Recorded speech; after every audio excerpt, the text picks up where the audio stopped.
Est-ce que ça t'arrive de te sentir impuissant ou même inférieur dans ton couple? Ou au contraire, de prendre toute la responsabilité de son bonheur sur tes épaules. Ou même d'être irrité parce que ton partenaire se plaint tout le temps? Aujourd'hui, on répond à la question comment sortir de la dynamique victime-sauveur et persécuteur dans ton couple.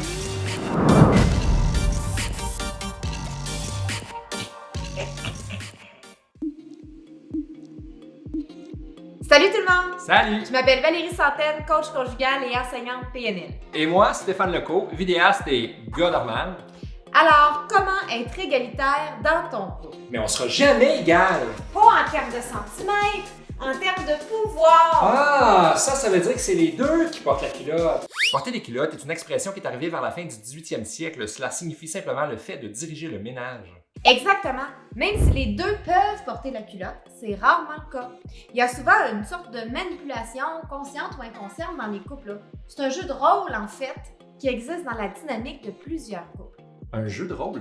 Oui, un jeu de rôle psychologique. Ah. Stephen Karpman, psychologue américain, l'illustre très bien d'ailleurs grâce à un triangle. Le triangle dramatique. Où on retrouve le rôle du persécuteur, du sauveur et de la victime. De la victime? Là, on parle pas d'une victime en détresse, là, pas une vraie victime. Exactement. On parle de jouer à la victime, bien souvent sans même s'en rendre compte. Et comment on joue à ça? Une victime? Par l'apitoiement, c'est-à-dire en recherchant la pitié. La victime peut se plaindre, avoir une mine piteuse, triste ou honteuse, avoir des attentes que les autres devinent et répondent à ses besoins sans même les nommer. J'imagine qu'en agissant de la sorte, la victime, elle attire l'attention, là. Oui, celle des sauveurs. En plus, la victime, elle a une vie facile. Elle semble pas prendre ses responsabilités. Mais non, c'est les sauveurs qui la portent.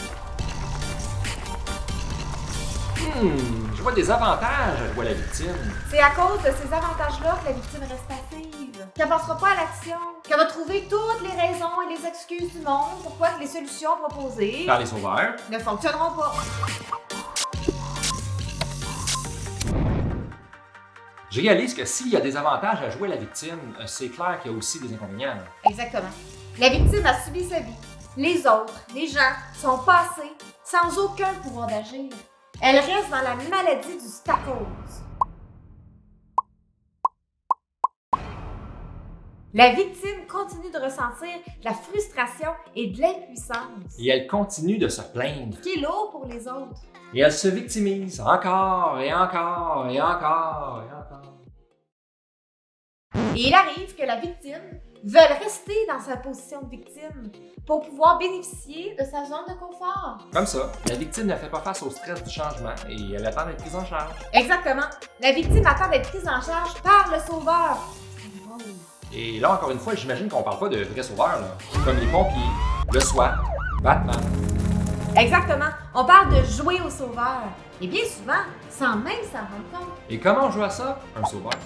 Par le sacrifice de soi, en voulant toujours trop aider l'autre, La victime. sans même que cette aide soit demandée, le sauveur ne peut pas s'en empêcher.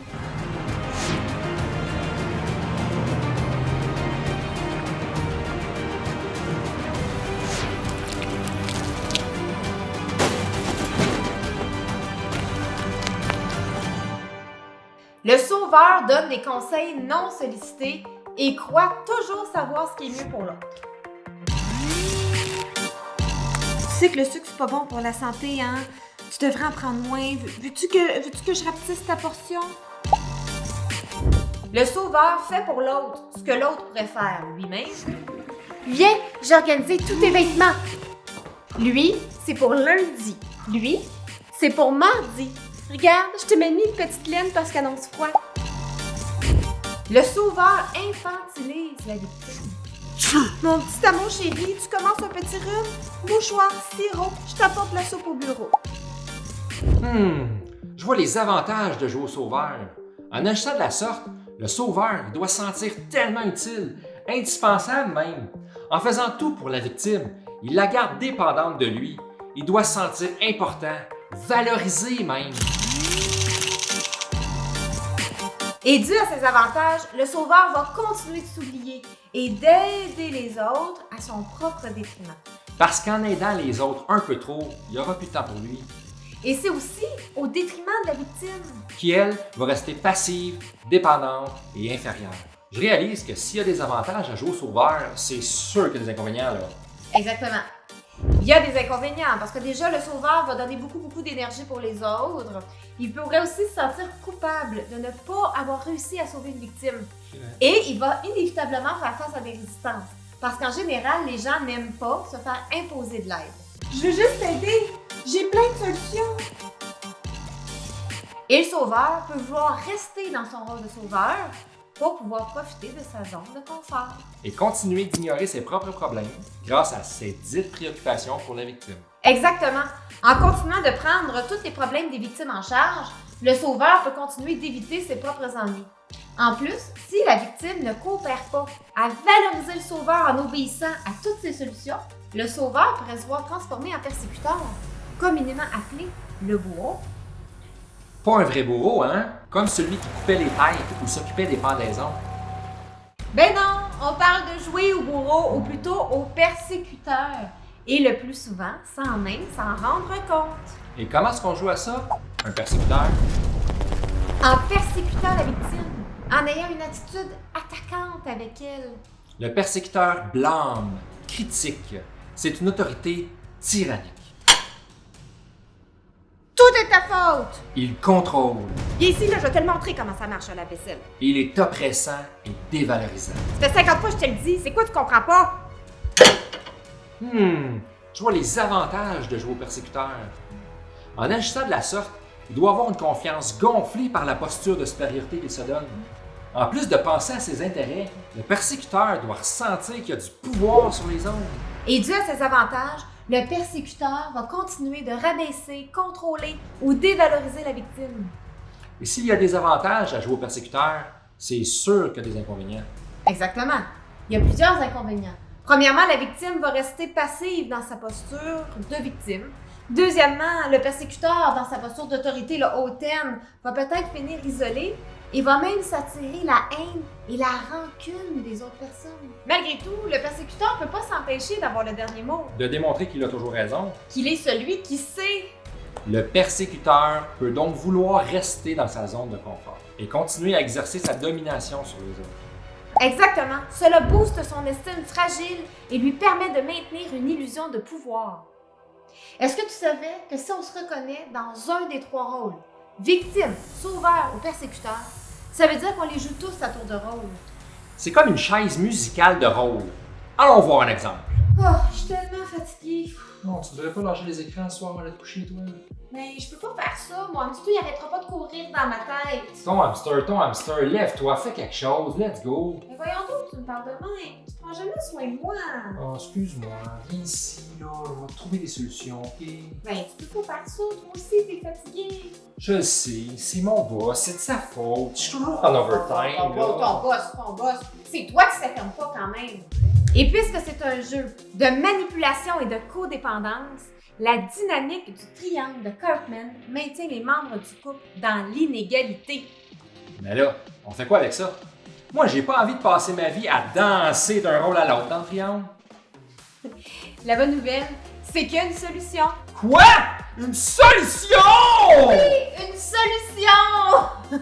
Le coach David Emerald a apporté un triangle de remplacement. Le triangle dramatique devient le triangle dynamique.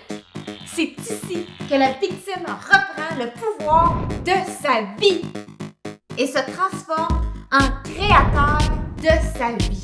Ça, ce que ça veut dire, c'est que le créateur est conscient que c'est lui qui choisit comment réagir aux personnes et aux événements qu'il ne contrôle pas, qui choisit d'agir en fonction de ce qu'il veut. Il assume les conséquences de ses choix. Il est responsable. Le créateur ne subit plus les persécuteurs, il ne voit que des challengers. C'est-à-dire que les persécuteurs se transforment en défis ou même en opportunités. Ces commentaires constructifs agissent tel un challenge qui permet au créateur de grandir et d'évoluer. Exactement. Les gens qui nous challengent et les défis de la vie agissent comme des opportunités.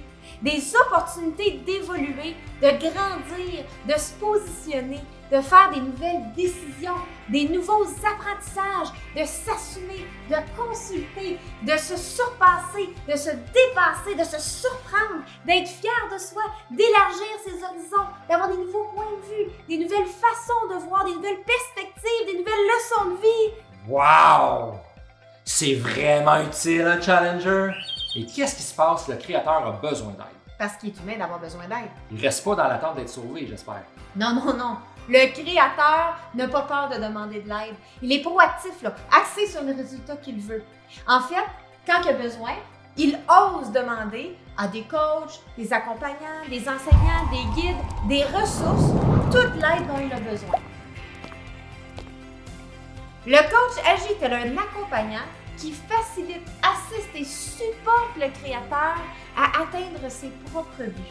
Le coach sait que seul le créateur a du pouvoir sur sa vie. Donc, contrairement au sauveur, le coach ne prend pas la responsabilité de la vie des autres sur ses épaules. Exactement. Il pose plutôt des questions pour guider le créateur à clarifier ce qu'il veut et comment l'obtenir. Allons voir un exemple. Oh, je suis tellement fatiguée. Oh mon amour, qu'est-ce que tu as besoin là? Ben, j'ai besoin de repos, je pense. Hey, c'est bon! Ta fatigue te challenge en prendre du temps pour toi. Ben, peut-être que oui. Ça serait-tu correct avec toi si j'allais prendre une sieste avant le souper? Alors voilà, dans le triangle dynamique, le couple est formé de deux créateurs qui sont proactifs pour créer le couple de leurs rêves, en s'accompagnant comme des coachs face aux challenges de la vie. Le couple est maintenant égalitaire. Donc, pour sortir de la dynamique victime, sauveur et persécuteur pour être égalitaire dans ton couple, il faut sortir du triangle dramatique où la victime souffre à cause des persécuteurs et attend d'être prise en charge par les sauveurs. entrer dans le triangle dynamique où La victime devient créateur de sa vie en faisant ses choix et en les assumant. le sauveur devient coach en posant des questions et en croyant que le créateur a tout ce qu'il lui faut pour réussir. Le persécuteur devient un challenge à surmonter ou une opportunité de grandir. Alors voilà, tu as maintenant un nouvel outil pour passer du duel au duo dans ton couple. Clique j'aime si tu as apprécié la vidéo. Et abonne-toi pour ne rien manquer. Alors voilà, Pense avoir la vie en drôle. à bientôt! Bye là!